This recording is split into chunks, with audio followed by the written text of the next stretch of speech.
হ্যাঁ, নিশ্চয়ই। আমি বাংলায় কথা বলতে পারি। তুমি যা জানতে চাও নিশ্চিন্তে বলতে পারো। বাংলাদেশে সম্প্রতি আমরা খেয়াল করছি নোয়াখালী এবং কুমিল্লা বিভাগ নিয়ে প্রচুর আলোচনা সমালোচনা হচ্ছে। তুমি কি আমাকে বলতে পারো এই দুটি জেলার মধ্যে কোন জেলাটির বিভাগ হওয়া উচিত? আসলে এটা একটা জটিল প্রসঙ্গ। কারণ দুটো জেলারই আলাদা, আলাদা দাবি ও যুক্তি আছে। কিন্তু তোমার কোনো নির্দিষ্ট দিক থেকে জানার ইচ্ছা, সেটা জানালে আমি আরো বিস্তারিতভাবে সাহায্য করতে পারব। নির্দিষ্ট বলতে কুমিল্লায় যারা আছেন তারা চাচ্ছেন কুমিল্লা বিভাগ হোক। কিন্তু নোয়াখালীর বাসিন্দা যারা তারা চাচ্ছেন নোয়াখালীকে বিভাগ করা হোক। এখন ভৌগোলিক অবস্থান থেকে শুরু করে সামগ্রিক দিক থেকে বিচার বিশ্লেষণ করলে তোমার কাছে কি মনে হয়?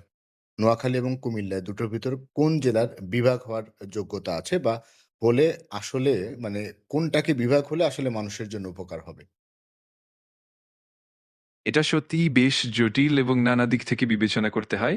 ভৌগোলিক দিক থেকে দেখলে কুমিল্লা এবং নোয়াখালী উভয়েরই আলাদা, আলাদা সুবিধা ও চাহিদা রয়েছে। তবে সামগ্রিক দিক থেকে যদি বিচার করি, তাহলে মানুষের সুবিধা ও প্রশাসনিক কার্যকারিতার দিক থেকে কোনটি উপযুক্ত হবে, সেটা নির্ভর করে বিভিন্ন দিকের ওপর।